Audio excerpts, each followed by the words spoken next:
Happy Monday, everyone. Thank you so much for joining us for this year's Boston Globe Black History Month Film Fest. I'm Tiana Woodard, and I'm going to be your moderator for today's discussion on Crooklyn, which we all know is Spike Lee's semi-autobiographical coming-of-age film. And luckily, it's not just me to talk about Crooklyn here. Along with me, we have three superstars, local giants in their own. And just as I call you up, I'm going to do it in ABC order. Feel free to turn your screen on. So first we have Thurland Louis Saint, who is one of the co-founders of Side Presents. And through that role, she's had a focus on uplifting unsung creatives and small businesses and BIPOC communities around the city, and has hosted so many numerous events that you've probably seen me, or maybe you've been at some of those too. And then we also have here Ivana Solano, who is the founder and executive director of Love Your Magic, which is a grassroots organization committed to the healthy development of Black and Brown girls. She has a laundry list of things to her name. She's been a peer advisor for the Obama Foundation. She's been involved with Teach for America and so many other things. And then last, but definitely not least, we also have Janae Trench Leslie, who you might also know as Nay Speaks. She is just a ball of energy and a spoken artist and rapper. And you probably know this already, but she's Boston Music Award winning and she's making everyone in the city proud.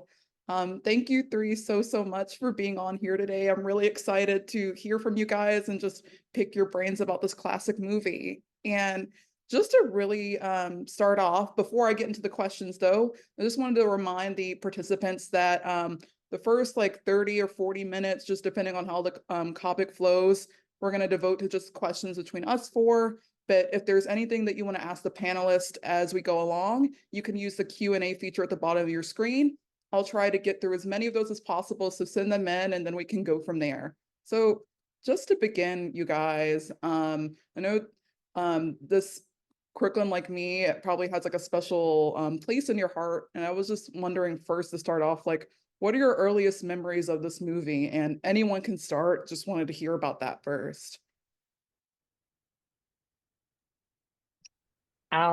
I'll get started with it. Hi, everybody. I'm Thurland. Thank you so much, Tiana, for introducing us and for having us. Thank you, the Globe, and having this event is pretty cool. I love that we're still doing virtual things. Right? We kept that going. Exactly. It makes it easier for everybody. I know I'm in New Orleans right now, so it makes things Oh, easy. how fun. Yes, thank you. But yeah, my earliest memory of Crooklyn, it wasn't like Crooklyn was just a household movie that was always playing. You know how maybe Hmm. there's always Lion King or something in the background playing. Crooklyn was an every weekend movie that was always in the house. And it just I want to say maybe I was 6 or 7 when I started realizing that, all right, this is one of the family movies. This is what we're gonna sit Hmm. here on Saturdays. We're gonna be in the living room and just watch this while doing many different activities. But yeah, it's just always been one of those childhood movies that we all watched, and we all rewatching it. I realized how much we were speaking just like them in certain Hmm. times. So I think we Exactly. learned a lot. We grasped a lot from that movie just from being young and mirroring somebody that we saw that looked like us on TV. Mm-hmm. Yeah, I know you also have Brooklyn roots too, so that was really nice to Yeah. probably see on screen too. Yeah, yeah, it Hmm. really just looked like home. It looked like I was going to my grandmother's house in Brooklyn and Hmm. Flatbush, on Canarsie. So it really, really sung to me, just to be able to relate in that fashion. Hmm. Yvonne or Janae, I don't know, whoever wants to go. Yeah, so I actually immigrated to the US at the age of 7. And Hmm. so when I think about my earliest memories with this film, I think about when I was about 11 or 12. I finally was starting to understand the language. And I think in watching Mm. it, it really just made me think about my own childhood, like my own experiences. I think that, as an immigrant, I think sometimes there's this misconception that our experience could be different from that of children in the US. And actually, when thinking about the film and even in rewatching it, so much of like what I was seeing in the film are experiences that I had growing up back in the Dominican Republic. And so I think for me, the film really just brought about a lot of like nostalgia, and really just like made me think about community a lot and what that would look like in Mhm. the US. That's beautiful.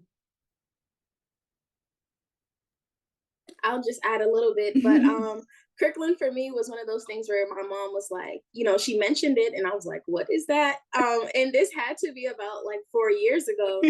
She was just like, "You need to watch Crooklyn," and so I feel like the more that I watch it and kind of rewatch, like I find something new every time, which is why Mhm. this conversation is so important. But I also realize like you see what we think is relatable, and then you also see what we normalize, and then you learn so much about yourself through the representation in the Mhm. movie. So yeah, it was definitely like I learn more every time that I watch it, and so I feel like it's really like a household staple, and everybody should probably watch this movie. So Yeah, you kind of like segue perfectly into what I was going to ask next. But I know, like, at least for me, when watching this again to prepare for this, the first thing was like, I want Alfre Woodard's hair. And then the second thing was, am I related to Alfre Woodard and can I get my dad to figure that out or some side of my family? Because there has to be something.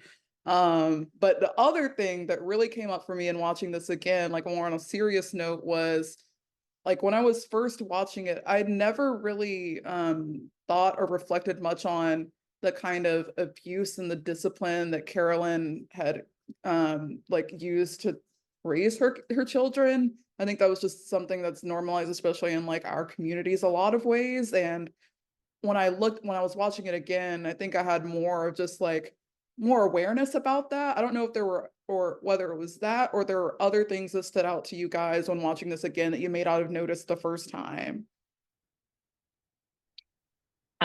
I love this question because it was something that came to me over this weekend when I rewatched it. I was like, let me refresh my memory before we get into this Mm-hmm. conversation. And one thing that really stuck out to me the most was at the end when I realized she started combing her sister's hair, and I think Mm-hmm. she was just like talking to her, like telling her like, you know, you just have to deal with it, stop screaming, like kind of like that forced abuse. And I was like, oh man, I did not realize how much Right. generationally what she went through carried over once her mother passed away. And she had to take that role as basically as a mother at such a young age. And you could see the mannerisms that tricked down, that might not necessarily be healthy. In some households, they'll say, you know, it's just tough love and that's just how it is. Mm-hmm. In other households, they'll say, you know, there's a more gentle approach now. And I think nowadays it's more of a more comfortable conversation to have with people of our generation who are, you know, raising children, where we could say, you know, it's not one size fits all. Like we should be able to make some adjustments according to our kids. And also, you Mm-hmm. know, we might have been we might have been, you know, traumatized a little bit. So might have to do some repair before we, you know, trigger some things in our children. Mm-hmm. For sure. I don't know if either you want to go or I can. I know it's kind of awkward on mute or. I think when I was watching it, the abuse really stood out, and it also made me think a lot about how Carolyn's character was just carrying also a lot. I Mm-hmm. think all of that baggage that she was carrying, she was almost at times taking out a lot of that frustration on the children, Yep. when the reality was that there was really just like a disconnect between her and her husband. Mm-hmm. Um, and so it really, like, as someone who works with young girls, it also made me think about how some of those situations could have been handled differently, right? Like, I think in this day and age, hopefully in a lot of households, you'll see parents really engaging in conversations with their children, maybe providing the rationale as to why it's important for you to help me out around the house. And I think also something that really stood out to me is that Carolyn was tired. That was like obviously something that like showed throughout the film. And it wasn't until she got to the hospital and was really sick that like those, her family really started to say like, I can help you out. I can do more. And When it so was too those are late. just like, right, it was too late. Mhm. And they were just like things that really just like made me think also about like my own mom and like my Mhm. own household and like how I can navigate those situations differently now. Mhm. Carolyn waking up them kids at 4 o'clock in the morning to go clean, that triggered.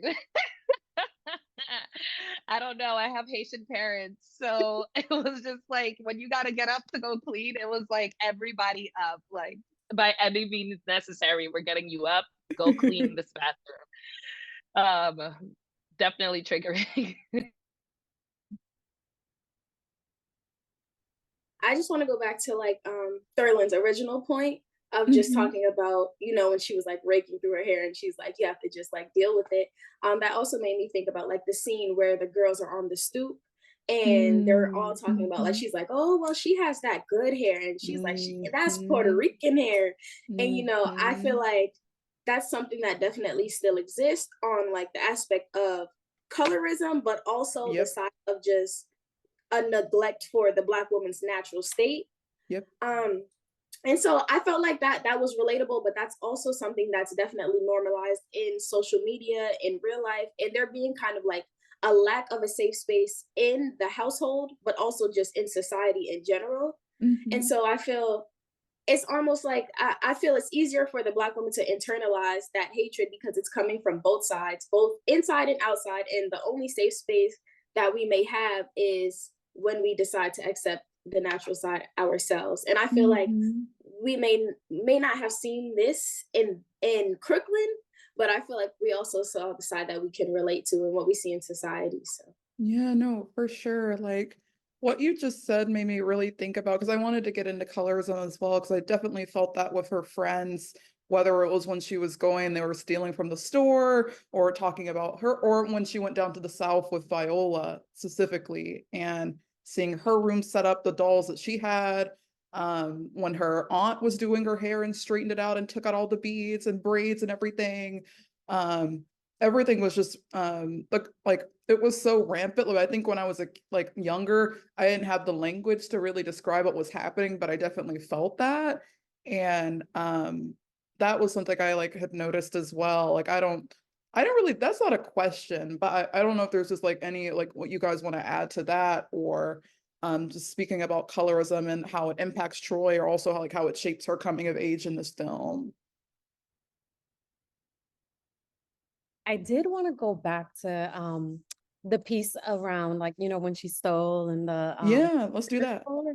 I feel like they, you know, when the young Puerto Rican girl did it, it was almost as though they didn't even realize she was doing it. Then the Mm-hmm. young Black girl is in the space, and now it's like all eyes on her. Like, what are you doing? And I think that speaks to just the ways in which like Black and brown girls, like specifically Black girls, are hyper surveilled. Um, Mm-hmm. and just like you're always like assuming the worst. Like, yes, she was, you know, engaging in stealing from the store, but so was the other girl. And that was something that wasn't like really paid attention to. And so that really made me think about colorism and just the ways in which it shows up for Black girls as they're, you know, throughout their childhood as they're growing up. Mm-hmm. And unfortunately, like that scenario is something that you even see in today. It's not something that is rare in this day and age. And it really just made me sad that, you know, we're still in a world that treats girls in this way. Mm-hmm. There was something else that happened in that scene too that caught my eye. I think it was when the he was either the manager or the owner of the store, and he goes to the little girl and he's like, "Give me a kiss, Oh beso or yeah, something." that was It's a little gross. creepy. Yeah, it was Mhm. creepy. And she was just like, "No." And he's like, "Come on, right here. I'm gonna tell your mom." And she's like, "No, I'm Tell not him. kissing you." Tell him. And it was just like, oh, like you've dealt with that as a little girl, as a young girl, you didn't feel safe around somebody, and you kind of just had to like run past them because they would make you feel like, oh, if you don't do this, I'm going to tell your parents, I'm going to do that, and it's manipulative. It sucks for girls to have to like deal with stuff like that. Hmm. Yeah, and one other thing that I like noticed or kind of wanted to ask you guys about is that I felt like whether it was like whether Troy doesn't have many safe space, whether it's like on the outside, but also in the inside, I kind of like felt that they were just, as she was trying to have her own like sense of privacy, whether it was using the restroom or when she was back down or south and she was changing and then like her aunt came in and said, you don't have nothing to hide or this or that yet.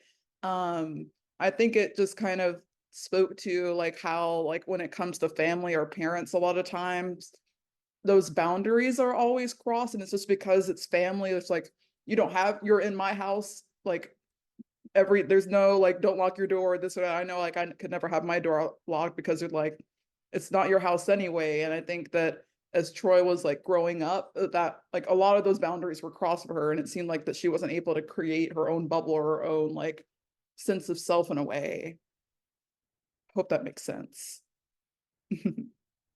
I definitely want to add to that. I come from a Jamaican family, and Mhm. so I feel they're very like almost like nitpicking the younger kids. And so like growing up, my Mhm. nickname was like Sneaky Boney or like Scrawny or Maga Gal. And it was like, well, these are my aunties and my uncles, and I know that like they love me. But I Mhm. feel certain things may not necessarily come from that place of love. It's more so just a lack of care sometimes, or just a lack of like awareness that like a child still needs that space and that privacy to for pride, almost just to control what is mine. And so I feel like when I watched that part of it was a small moment, but I feel like it's something that exists on a much larger scale, especially in the media today, and especially for Black girls and Black women. Mhm. I think building on that too, I think that there was almost like a lack of care when it came to the language that was used when speaking to to Troy specifically. Like Mhm. when, the aunt said something about her hair being different from that of her adopted daughter, when, the other girls were saying things like, she has that good hair. And in turn, basically saying that, she had bad hair. And then also like when the brother was saying things about her being flat chested, like she obviously internalized a lot of those messages. And I think in this film in particular, that lack of care shows the many ways in which what we pour into our Black girls and what we say to them, or the ways that we engage with them, send them messages that they then internalize.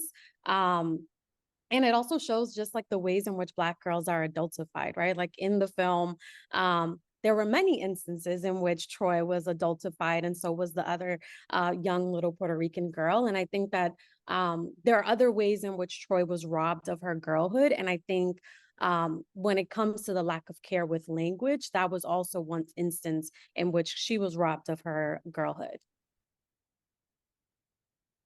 I I always have trouble trying to figure out where the fine line is, because I also grew up, like I said, I grew up in a big family. I'm one of eight, and I was in the middle. I'm number five, and I remember having those moments, those type of fights with my siblings. I remember being poked fun of, and not having a privacy and all of these things. And I also feel like, and I could be wrong.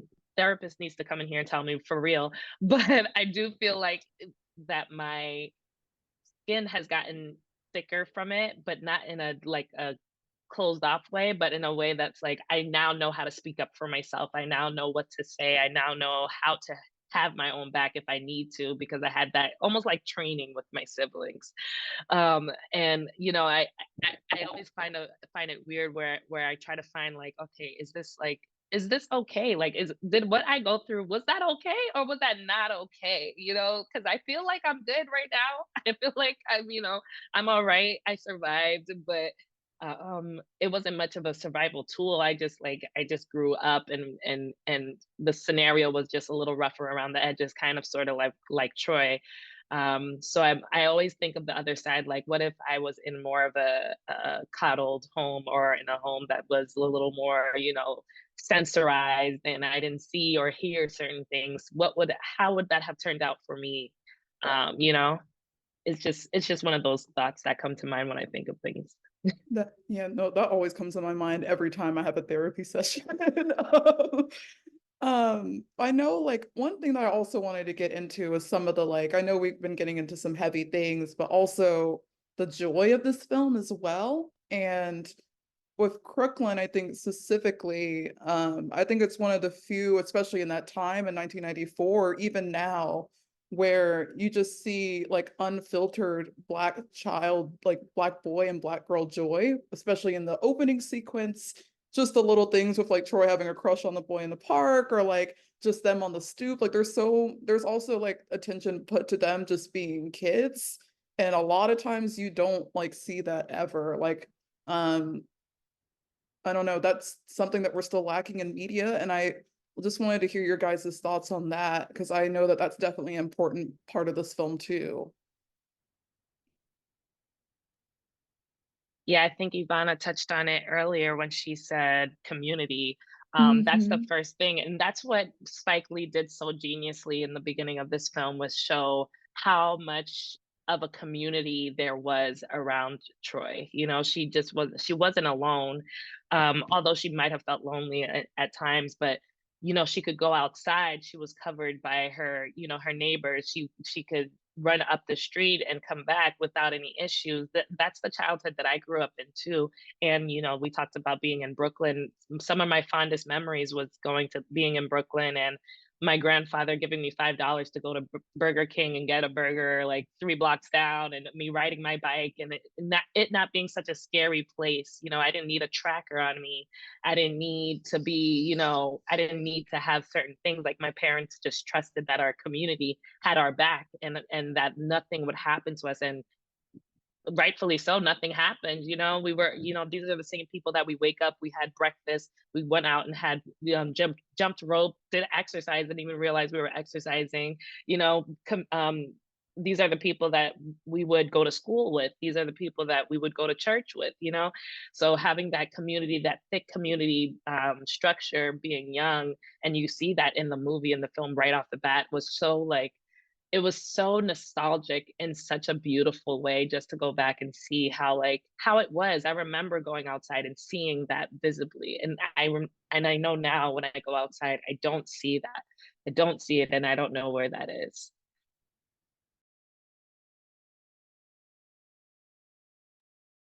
I just wanted to add another note on like the scene on the stoop. I feel like Spike Lee kind of incorporating like still the representation and like these hairstyles was so important to me, just because I'm Yeah. someone that like I often look at just a black woman's like representation when it comes to hairstyle, etc., especially with media being so big. And I think with the fact that like he had one girl with her hair out and one girl with the ponytail sticking high up, and then Troy had like her braids, but they were kind of like in an abstract style. And still, even with there being like a social pressure and standard placed upon them as young girls, each of them still came off confident, even when they were like Mhm. feuding with each other and like fighting with each other. And I feel like that is so important because nobody was made to feel as if they were lacking or as if they were less than, even when they acknowledge that, okay, she has the quote good hair. And you know, I think of course there's the connotation that we take from it as, okay, if she has the good hair, then the black girl must have the bad hair. But in that moment, I feel they all came across like bold and willing to speak up for whatever it was that they thought about themselves and for their peers. And I feel like that was just such a beautiful moment to see. So Mhm. I really love that point because I do think that really stood out to me as well. I think in the same ways, you know, that siblings like argue, pick on each other, and then it's like we're back to normal. It's a family thing. We're just gonna keep it pushing.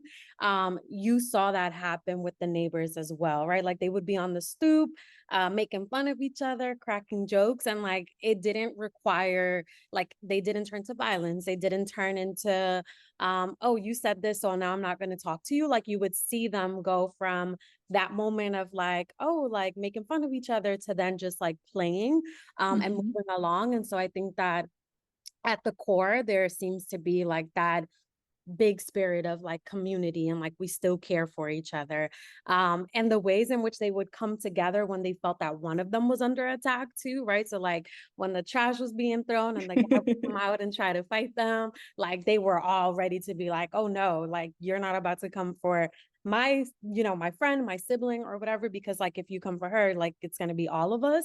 And so I thought that that was just like a great way to depict community.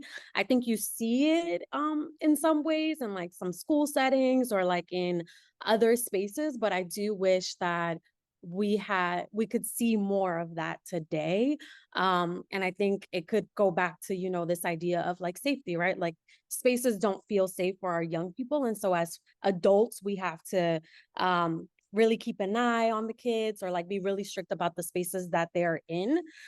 Whereas, as depicted in the film, I think back then there was a stronger sense of like community, like you're looking out for Mhm. my kids, I'm looking out for yours. I don't know how we lost that, but it does seem like somewhere along the way we've lost it. Mhm. And I'm glad you I bring that up. I'm sorry, you go. No, I just was gonna piggyback off of just because the thought was in my mind, but another form of community that was shown in that film that I picked up on was through a community with your sibling, right? So like you could be related to each other and not have that communal support or not feel that support. And Troy was getting picked on by her brothers all the time. Like literally 90% of the movie was her getting picked on by them. And after she lost her mother, and she was sitting on the bench by herself in her own thoughts, and her brother came and went and grabbed her hand. Of course, me as a baby, I was just like complete tears, because it's like that's the softer moment. That's him showing like, I support you, I'm here for you, I know that we're going through a tough time, but let me just hold your hand. We don't got to say nothing, but I'm gonna just come and sit down and be with you in this moment. And it was just a really beautiful moment for a community within family moment. Mhm. I was just going to say that, like, I think Ivana touched on this a little bit, but just the fact that different community members were able to like make amends or come together even though were at odds. Like I specifically thought at that point when Tony had that really smelly house and all those things, where it finally came to him like, if you want me to come and help you clean, I'll do it. And they finally like did that. And I don't know. I just nowadays I feel like people don't really do that anymore. There's just a lot more like canceling or cutting like a clear cut, and some of those things are like unnecessary in some cases, but I don't know. It was just really refreshing to see that, and I wish sometimes there was more of that nowadays. I also just wanted to get into you guys, like I know as all of you like um are creatives in a way, like the music and the soundtrack. Uh, I it was very like I think just for me it was nostalgia, but what did you guys think? And I was also curious about like what song would you guys add if you guys were putting the soundtrack together?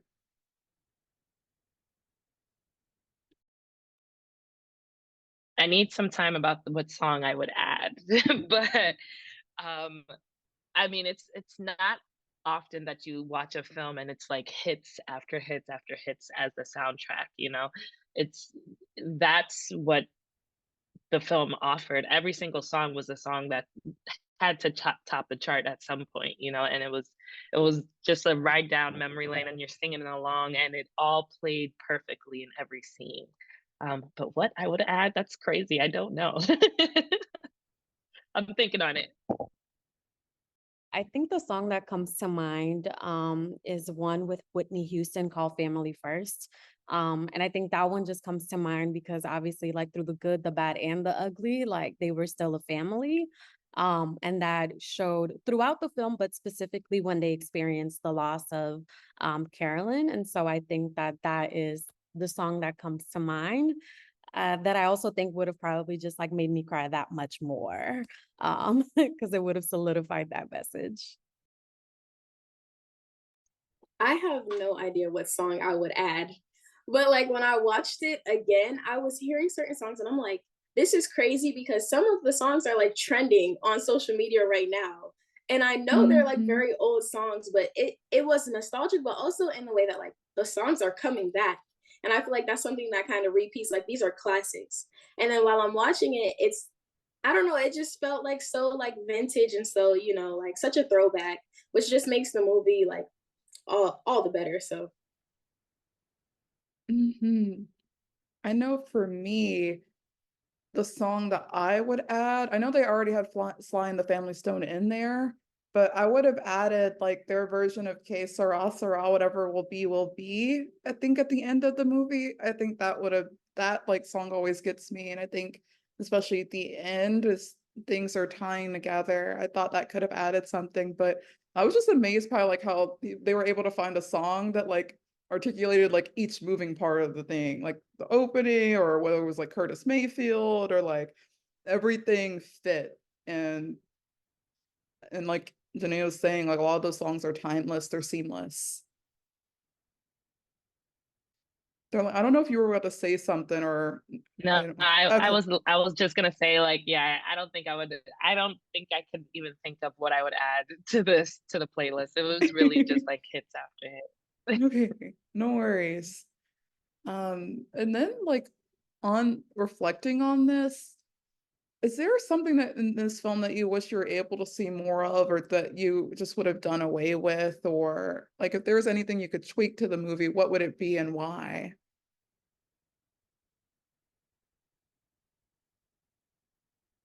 I know for me personally, I think I just would have liked more. Like I feel like Carolyn's death was so sudden, and I wish I would have had a little bit more to that. But I think also I think that was intentional in the sense that it was supposed to hit you out of nowhere. And I think Spike succeeded in that. Just in like a lot of times you don't appreciate things until they're gone, and tragedies, you never expect them to come. But maybe I would have wished I had a little bit more of that, or even just Troy enjoying girlhood more. It just seems so short, but that was probably intentional too.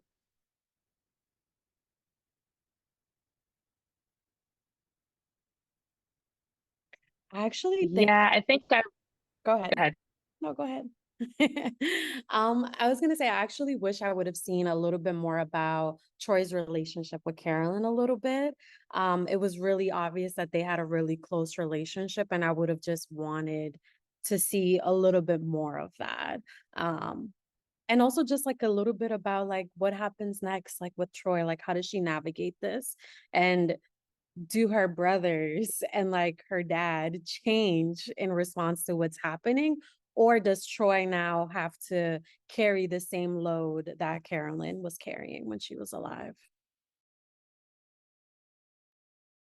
That's where I was gonna lean towards, just wanting to know a little more of how she followed in the footsteps of her mother, and how, what happened to the rest of the boys, because they're we're not getting much of their story. We get a whole lot of Troy, but I would love to know, like, just like she said, I would love to know how the death affected them, and if it did trigger them to change. I was also going to say I wanted to see more of her connection with her mother. But not only for Troy, but also just for her and her siblings, because it was clear that like their mom was their safe space and like almost their rock, which tends to be the position of the Black woman when it comes to family, just in general. But I would have loved to seen like more of that relationship on screen. And I would like to know more about Troy's life, like afterwards too, as you guys said, just because she is like so independent and she kind of always is like doing her own thing and takes the lead on that thing. So I just would want to see, a little bit of the actor story. But Yeah. Do you think that like if Crooklyn were to come out 30 years later in 2024, how would that have gone? Like, do you think, I know like people say technically, I think it was a commercial failure compared to like Spike Lee's other works, like with Malcolm and everything else, but it's still like a cult classic for us. But how do you think it would have went? Like, would he have been canceled? Like, what, I don't know how things would have played out if this were to come out on February 12th, 2024.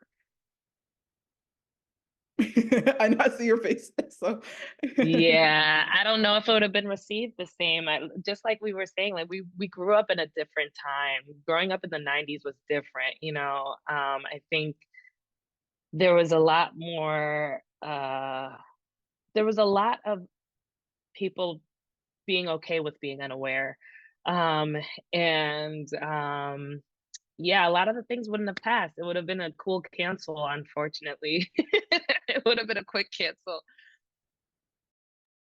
I think even with, you know, like the cancel and the backlash, just because of like the time and the generation that we live in, I feel like it would still be like, I don't know, something very big, because I know for those that have seen Crooklyn, like people like us, we would be in that theater just to know like what came next. And I feel like I don't know, my mind kind of goes to like marketing and like promotion for that. And I just feel like it would be so like, it would be art once again. And so I feel like that's kind of the beauty in it, because regardless of what happened next, like we said, Crooklyn is such a staple that like I feel like any storyline, whether it's Troy or her siblings or the neighbors, it would just be such a beautiful like, you know, story to continue. So I do wonder, like, if it were to come back, like, if they censored it, I don't know if it would have the same impact, you know? I Mhm. don't know if You it have a would I point. don't know if it would have that same impact. It'd be hard to convey with a softer approach, in my opinion. Mm. There's also a lot of, I don't know if anybody else noticed it too, but like with the sugar and the salt and the all of that, like that was really highlighted in the movie, like the drugs, that was in there. Like it was kind of like brushed over, but you could see it. Like the kids were always throwing salt and sugar everywhere. The sugar was like 90% of the juices, like, and that's part of, you know, that crack era, really, like that time where there was like weird drugs coming out, you know? I think it would definitely spark a lot of conversation if it were to come out today, but part of me is also curious as to whether Spike Lee would tell the story in the same way if he were telling it for the audience today. Like, I wonder if he would include gentle parenting or like what are the things that would be highlighted? Because I do think a lot of the considerations throughout the film were taken into account kind of like the experience at the time. So obviously like it would change. And I wonder what some of those themes would be that would be highlighted if it were to come out today. Mhm. And I guess he also has like 30 more years of experience, personal experiences as well. So that probably, I don't know if it would add a depth or nuance to him looking back at his life, or his sister looking back that helped him, or his siblings that helped him write this. It probably would be different. Um, I'm trying to see, I don't know if there are any questions yet that have been put into the Q&A. I can also, like, just as a reminder for everyone attending, if you want to ask anything to the panelists or weigh in, like we're happy to, I'm sure y'all probably want to ask your own questions rather than mine, but as we wait for that, like, I know like one other thing that I wanted to like touch on was just the way that the film portrayed like the different immigrant communities that were making up Brooklyn. Like I was happy to see that the just the camaraderie in the community, but there were also some ways that I think that it was a little, I can't think of the word, but it was just a little problematic in a way, in a sense, or I don't know if that's something that looking at this again that you really saw or noticed when watching it.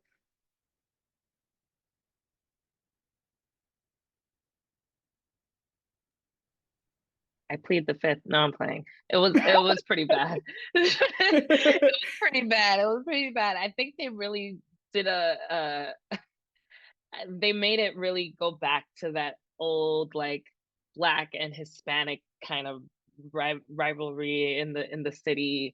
And that was mm. You know, it gets touchy. And then they don't think that people can be Black and Hispanic, but yeah. Anyways, not sure if anyone else wants to say anything. Yeah, I did think about that piece, right? Like this idea of like people not realizing that one can be Black and Hispanic at the same time. I obviously think like if the film came out today, like maybe that would be something that would be explored at a deeper level.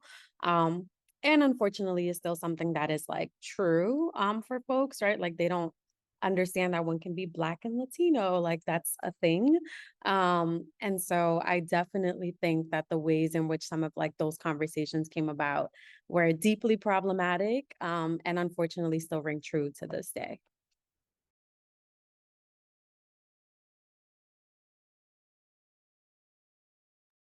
I'm gonna look and see. I think there was one thing that had popped up, but it was answered. It's more so just a comment from Shannon, but just no Sorry, I just questions, sent the but heart. love this. Yeah, but love this movie. loved it as a kid and I grew up in the 90s too. I appreciate this panel and hearing the Black woman perspective as a cisgender male.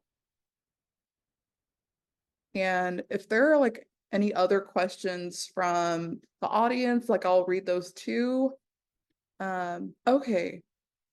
Sue is a guest and they said that no one has mentioned the family visit in the South and the difference with the Brooklyn family. Can you discuss? Absolutely. Like just for me personally, like I'm a Southern transplant. I grew up in Tennessee and Texas. So seeing the South definitely and just the contrast from it from Brooklyn really stood out for me because personally I found myself relating a lot more to when Troy did visit the South and seeing those open expanses or only having Viola to play with and not a community, everything being sequestered, it being far more religious.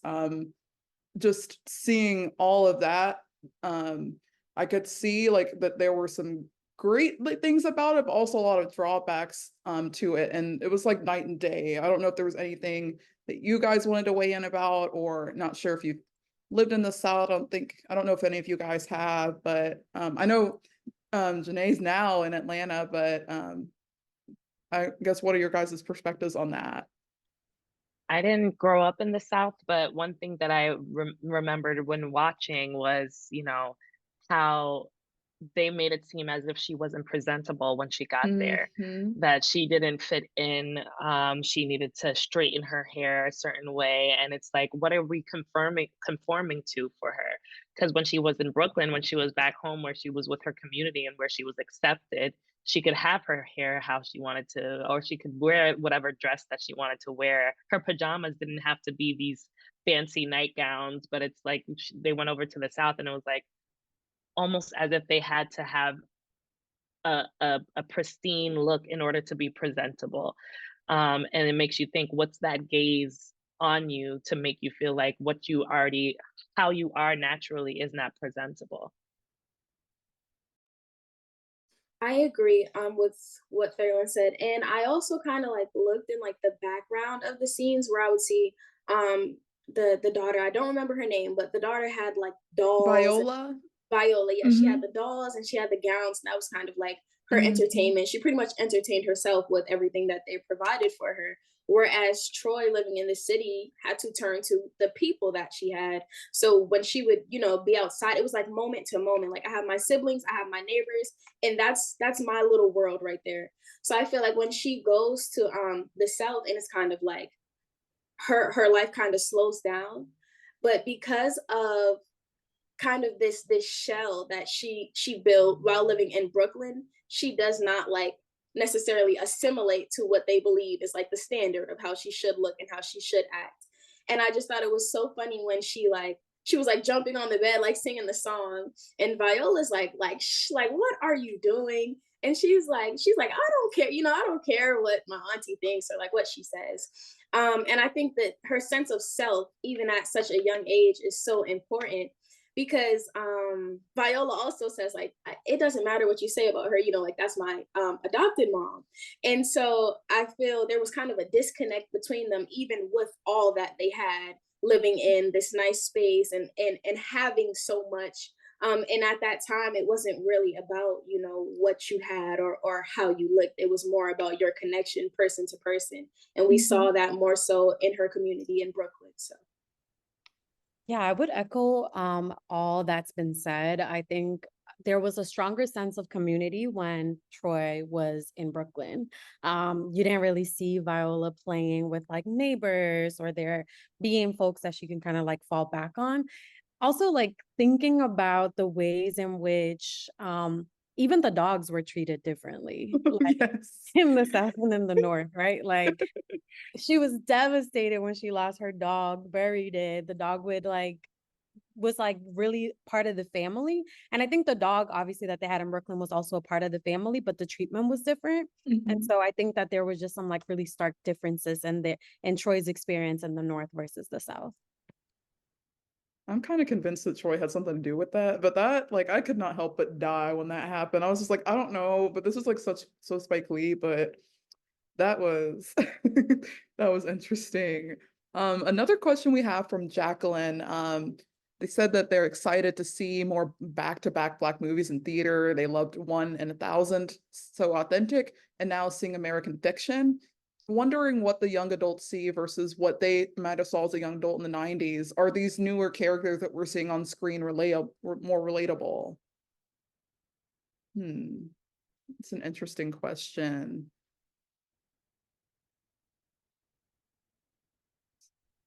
I don't know if Janae, because I know you're the youngest one on this panel, or I don't know. I feel like you all guys are pretty young, and I know we all engage in YA fiction or YA content, but I'm curious to know what you guys have to say. For me personally, I feel like it sometimes depends, because in a lot of like the media that we see today, I think there is like that sense of, with gentle parenting comes like also more freedom on like children and on youth. And I know for me, I didn't see a lot of that. Like my mom is still very much like very protective and very like, what are you doing, who are you doing with, where, etc. So I feel like I don't always relate to some of the characters, because I'm like, how are you like in high school or in middle school doing all of this, and it just seems like a lot. It's very the drama, I think, can sometimes be like almost overwhelming or sometimes overstimulating for me. And then there's also movies that come out like 1001 and going all the way back to like Crooklyn, where it's like I see little pieces of like what's relatable, but also what has evolved. And so I think my connection is kind of like smack dab in like the middle of all of that. Mm-hmm. I'm a little older, but I do think that today the portrayal of like, Black and brown kids, or like thinking about like young adults, I think in some ways is relatable, right? Like thinking about like the experiences of young people, but I also think in some ways it's like what we are aspiring to be in a way. So like I'm thinking it's not really a film, but more like the character portrayals in like a show like Blackish, right? Like Mm-hmm. kids have a voice, like they are allowed to, speak up and like set those boundaries, and they're respected. And like, while it's not something that I think all households are fully there yet, it's something that I think we are hoping kind of like as a society, we can kind of get there. So it's a message that we're hoping folks will begin to internalize. And I think that we're starting to see that more in like film, more in like TV shows, and also in books. I feel like a lot of what I'm seeing in like the media today is a lot of what I wish was true when I was growing up. As with everything in general, just like making sure that young people have a voice, making sure that we're taking into account young people's intersecting identities. And all of that is something that I think is reflected in the media today now. But it's not something that we've all fully like arrived at yet, in my opinion. I'll just speak a little bit on American Fiction because I saw that movie and I was like, that was something that, I hadn't been going to movies for a little bit. And so going back to the movies and watching something like that, I was like, wow, okay, so they are writing things with narratives and with characters that seem more realistic, that seem like this is what today kind of feels like right now. And so to answer your question, really, I do believe that, we do have a good representation right now, and we're able to see more characters that are developing that mimic what we have going on or what we've gone through, or what we're, seeing now today. And they are more relatable for sure. Mm-hmm. And then we have another question from Penny, wondering how we're supposed to interpret the boy. I think, is it Wendell that did that? But that threw the garbage into Tony's yard, and the mother saying, like Carolyn saying, my child would never do that. I know, at least for me firsthand, I think it kind of spoke to like peer pressure and him wanting to impress his brothers or other one in the neighborhood, but also like I feel that sometimes in spaces that we aren't given the like freedom to be honest about our mistakes with our parents, and fear of like harsh discipline or things like that. Like I know that that's something, maybe I'm projecting, but personally that's something that I could see myself experiencing, or at least in certain households where there's more of a disciplinarian. But I don't know if there's some things that you guys took from that scene and everything that transpired with Tony and their family. That scene is conflicting. That scene is Mhm. conflicting because there's definitely me and how I think of like I'm gonna have my family's back no matter what. You know, Exactly. I'm gonna make sure that they're good. Um, might not be, I mean, they might not be right in the situation, but I'm gonna have their back. But I think a good interpretation is, you know, kids they are visual learners. They pick up things that are taught just by, you know, seeing things Mhm. or watching the action happen. And I think that he picked that up from somewhere. You know, you could even see in that scene, I believe there was already trash thrown around, and he was adding to it. So it's like maybe it was something that he picked up on and started doing too, because he's like, you know, they do it, so I'm gonna go ahead and do it. Um, and just like what you were saying, Tiana, where it's like being nervous to not get in trouble. So it's like, oh no, I didn't do that. You know, as soon as that happened, like, no, I didn't do that. There's a few things to take from that scene, and I mean, I don't know what the right, what the wrong is. I just know what I see and what I how I could feel as, you know, when I'm thinking of my childhood and how I would have reacted, and it probably would have been something just like that. I actually thought that moment was almost refreshing in that I find that a lot of times, like, uh, parents, specifically like Black and Latino parents, are taught to like trust the system, like don't ask questions and like just believe what others tell you about your kids and not necessarily like the go-to isn't always like, oh, like for instance, like when a child misbehaves in school, a lot of times you'll see families kind of like just instantly not even engage in a conversation with the child about what happened, but instead trust the system, right? And so I think that in this instance, seeing how Carolyn kind of was just like, my child would never do that, I thought that was great. Like, I think that maybe the next step is like continuing the conversation at home, and getting to the root of it. But I do think that that was just a nice way of showing that, like, you know, give your kids a voice, give your kids a space, trust that you've done your work with your kids, well, and that like they would do the right thing. And obviously, like in the moments where she was really clear that maybe, you know, her child was not doing the right thing, she was holding them accountable. So I do think if that was something that came up in conversation later as she like continued to engage the child in that conversation, then she would hold them accountable. But the immediate response being like, I trust my kid, I believe my kid, that to me was beautiful to see. I agree with what was said already, and I also think it just kind of emphasized like Carolyn being like their safe space, which I feel like is definitely rare. Because as Ivana said, like a lot of times, especially getting in trouble in school or in the community, like you're taught that like if your neighbors are your family, they can also discipline you. They can also, you know, you can also get in trouble through them. So I feel like that was just such a good moment to see because even though she is the mother and she's their, you know, the discipline system, but she's also their support system and their safe space. So Mhm. Trying to see if there are any other questions.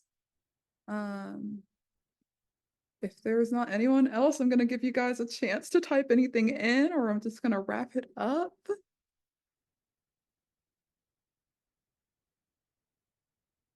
Okay, I guess I'll wrap it up then. Thank you guys so much for speaking or sharing your personal experiences with this film, like adding such like different and just crucial lenses to this film, like 30 years in. It was very eye-opening. Oh yeah, someone said thank you. I thought someone asked a question, but and also, like, guys, I hope you enjoyed this conversation just as much as I did. It was great. I learned a lot from you guys. And hopefully we'll see you again, whether it's in a panel discussion or stories. But I hope this was the first of many conversations with you guys. Thank you. Thank you. thank you.